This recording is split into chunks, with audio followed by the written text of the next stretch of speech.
espero que você tenha entendido.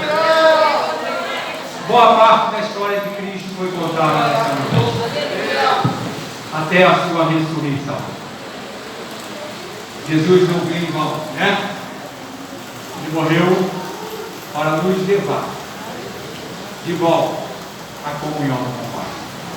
Que você possa buscar se aproximar novamente de Deus através de Jesus. Eu quero agradecer nesta noite a essa juventude, a esses irmãos que participaram, né, dessa encenação, na qual traz à memória a história de Cristo, o milagre realizado, a sua morte e a sua ressurreição.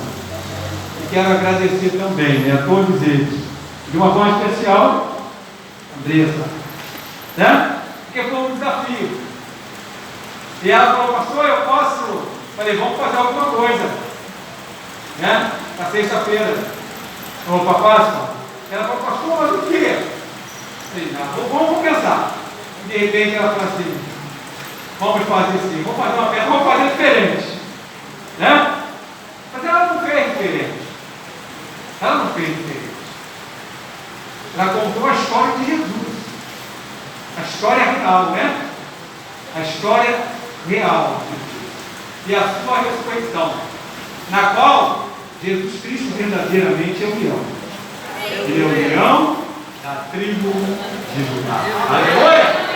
Ela só fez, né, dizendo que verdadeiramente ele é. Ele é o leão da tribo de Judá.